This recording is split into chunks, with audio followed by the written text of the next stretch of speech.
compliance vem do verbo to comply. To comply é um verbo americano, claro, que significa estar de acordo com a regra,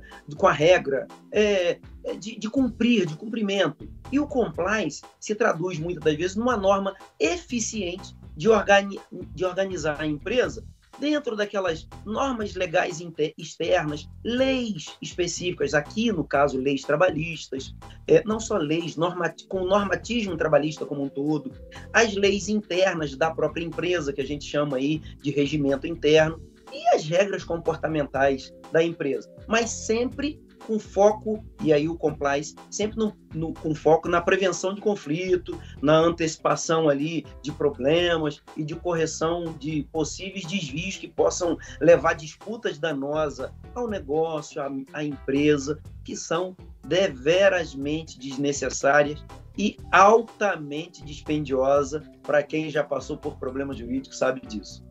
Contrate um escritório de compliance, contrate um escritório especializado. É simples, muitas das vezes pensam que os empresários pensam que é mais caro e é muito complicado, é muito mais simples e muito mais econômico. Só que o empresário ele tem que fazer uma contratação que caiba aí dentro do seu bolso, que caiba dentro do orçamento da empresa. Geralmente, como eu sempre faço, eu fui me inteirar das novidades decididas nos tribunais brasileiros e as tendências nacionais e internacionais relativas aí às situações que circundam o mundo jurídico, né? E duas situações me chamaram a atenção. Um caso foi uma decisão de juízo de primeiro grau, aquele juízo da primeira vara, da vara cá de baixo, que deu razão ao empregado de receber férias em dobro. Vai anotando.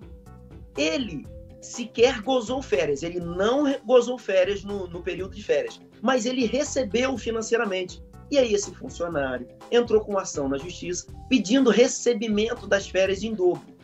Quando foi no tribunal, os desembargadores ali reformaram a decisão, dizendo que a CLT não impõe o pagamento em dobro nesse caso.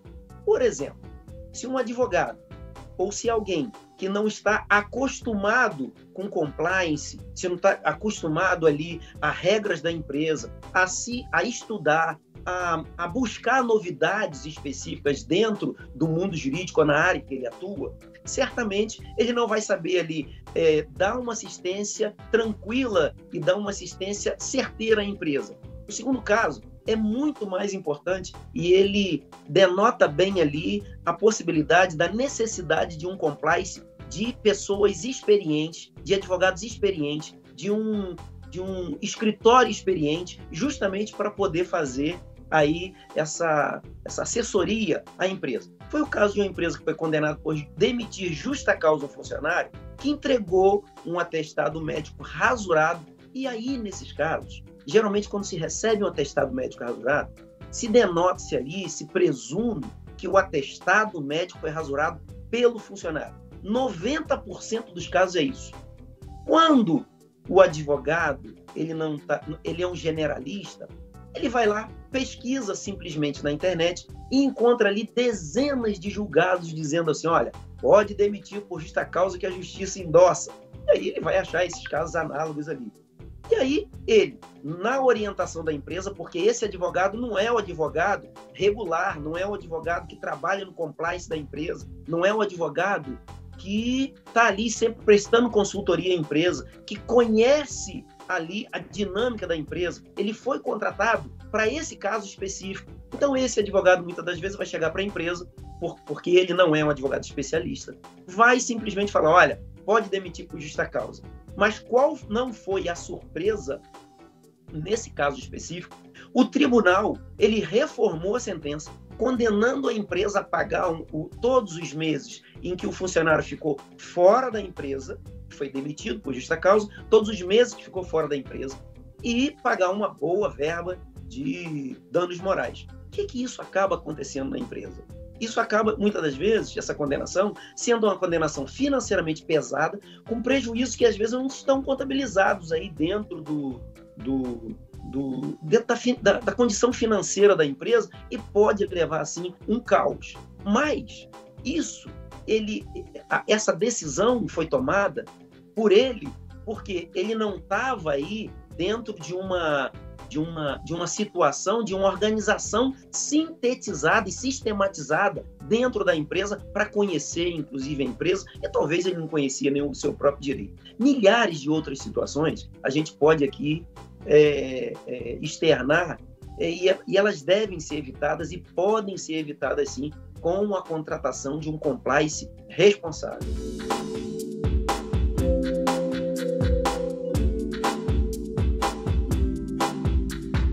A importância do compliance trabalhista e como que ele pode auxiliar a empresa. Bom, eu vou até ampliar essa resposta para o compliance em geral na empresa e a importância que ele tem na empresa. Porém, sem dúvida, já posso dizer que é a organização, o compliance, ele tem esse objetivo de organizar de forma sintetizada, ou de forma muito mais sintetizada, sistematizada, a empresa.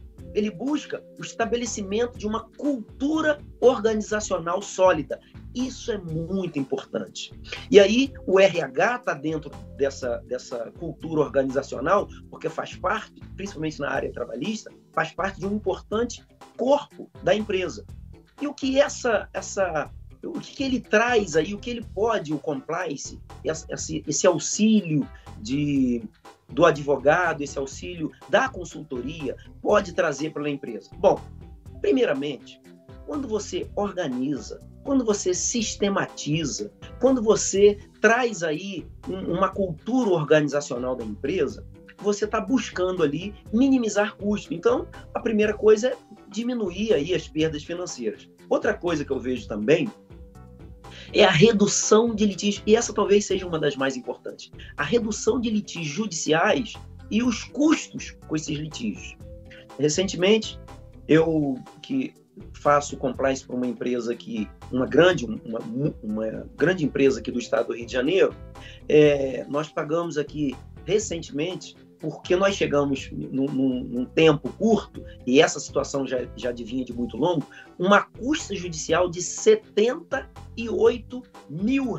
Dá para você entender o que é isso? E essa custa judicial poderia ter sido evitada? E aí, quando nós diagnosticamos isso, a gente entendeu que essa custa judicial ela poderia ter sido evitada se tivéssemos adotado ali, ou se a empresa anterior tivesse adotado ali um diagnóstico mais preciso, um diagnóstico antecipado de risco e a sua prevenção.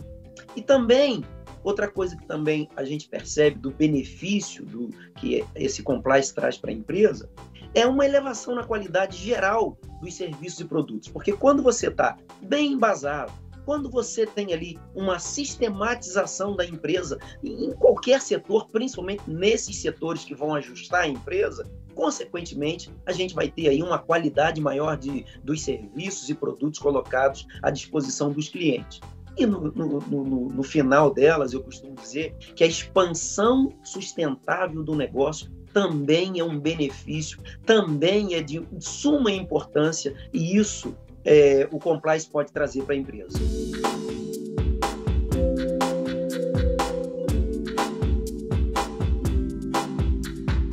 O objetivo da implantação do compliance, conforme a gente já disse, o compliance vem a ser uma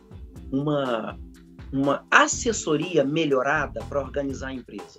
E esse objetivo não é apenas um objetivo de obrigacional, legal, mas é uma estratégia de negócio que contribui aí para a sustentabilidade do sucesso da empresa ao longo prazo. E o compliance cria aí uma cultura que valoriza, isso é muito importante, valoriza a ética, valoriza a transparência, valoriza a responsabilidade da empresa com os seus clientes, com os seus funcionários, com as leis, com a sociedade, com o cunho social da empresa. Isso é muito importante e atua também proativamente para evitar problemas, conforme nós já dissemos aqui, ao invés de reagir só depois que eles acontecem, que é um mal horrível dos nossos empresários brasileiros, de só procurar uma assessoria jurídica, de só procurar um compliance, de só procurar alguém para te auxiliar quando o incêndio já está feito.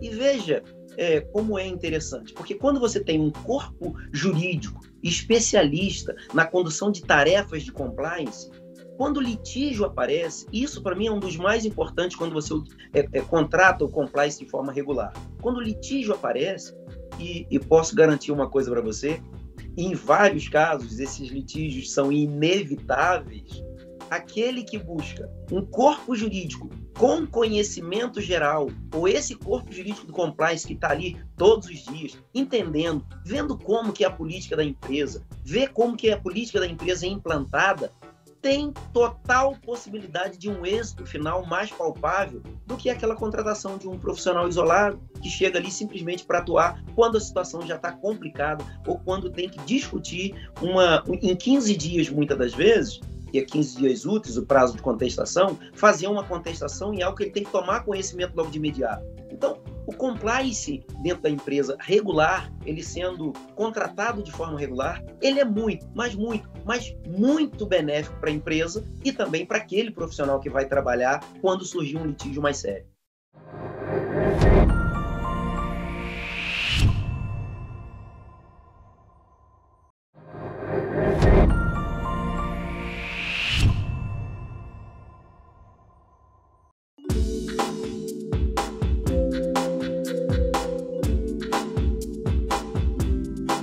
O mundo, ele já passou a ser virtual há muito tempo, ele só não compreende que o mundo é virtual quem ainda está agarrado ao passado, né? É claro que hoje, com o advento da tecnologia, da internet hoje muito mais rápida, é perfeitamente eficaz, é sólido essa via remota de existência jurídica organizacional. Sabe por quê? Primeiro, os tribunais, Brasil afora, estão todos tecnologicamente bem organizados. Hoje a gente sequer sai de casa para ver um processo. Hoje a gente recebe uma intimação enviada para o cliente, a gente manda para o cliente uma intimação via e-mail ou via WhatsApp, o cliente assina, fotografa, manda para a gente, não precisa nem mandar o original, e aí a gente protocoliza isso, muitas das vezes do escritório, sentado de casa, sem sair de casa, não precisa ir lá no fórum protocolizar. A gente faz audiências, e assim, como essa situação jurídica já é palpável, a gente já vive esse mundo jurídico muito interneticamente, não existe essa palavra, mas vamos aqui, de uma forma muito bem resolvida, por certo, qualquer situação, e o compliance também, ele é possível nesse mundo tecnológico da internet. Tem facilitado bastante, por quê? Porque a gente acaba podendo estender os nossos marcos além do nosso território. Por exemplo, a gente pode dar consultoria, eu quase que ia falar, eu sou de Macaé, não. Tem facilitado bastante porque a gente pode estender muitas das vezes o território do nosso escritório além do nosso estado. Por exemplo, eu posso estar num estado e dar assessoria jurídica para um estado lá no Tocantins, por exemplo. Isso quer dizer que eu estou fora do Tocantins, né? Lá no Tocantins, por exemplo, e você dá não só assessoria jurídica, um compliance de qualidade, no Brasil como um todo. Então, não se restringe simplesmente ao território onde está baseado o seu escritório.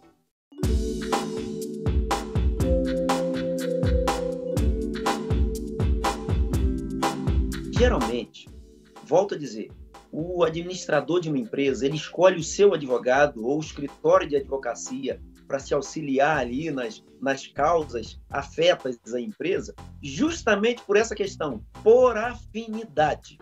Muitas das vezes, o advogado é amigo do administrador. Muitas das vezes, o advogado, ele é parente, é filho do amigo do administrador. Ou então, um filho de um funcionário seu que se formou em direito. Ou, às vezes, o empresário acaba atendendo um pedido de um cliente muito importante, e aí, para não perder o cliente ou para fazer uma média com esse cliente, eu vou colocar ali o filho desse cliente importante. Isso é um dos piores erros que se pode cometer. Porque quase nunca, mas eu digo quase nunca, porque quase nunca essas contratações se transformam em coisa boa. Sabe por quê? Porque essas contratações, elas tendem a não diminuir as perdas financeiras, muitas das vezes, de uma empresa, por conta de uma falta de experiência desses advogados, que às vezes não são especialistas. Elas não conseguem reduzir litígios e custos associados. Elas não conseguem trabalhar com a sistematização da governança e aí pela ineficácia, dessa contratação. Nesse caso, eu entendo que o administrador mas está mesmo sacrificando a empresa com um gasto, muitas das vezes, desnecessário que poderia ser melhor aplicado. A minha dica é para não subestimar a importância da contratação do compliance na empresa. Eu falo sempre isso. Por quê? Porque o compliance, quando você contrata um compliance, seja ele restrito à área trabalhista, seja ele mais ampliativo para uma empresa toda, por exemplo, você contrata um compliance para trabalhar com o direito tributário, com um escritório de advocacia bem formado, que pode te dar esse suporte geral no direito tributário, no direito civil, no direito de contratos, no direito específico vinculado à administração pública, que muita coisa acontece, dependendo de algumas empresas, até no direito vinculado aí ao meio ambiente, dependendo da atividade econômica de cada empresa. Mas quando você contrata alguém que é especializado nisso, a tendência de você ter um suporte muito maior, a tendência de você ter um direcionamento, uma consulta muito mais eficaz e assertiva, ela é muito, mas incomensurável, muito maior.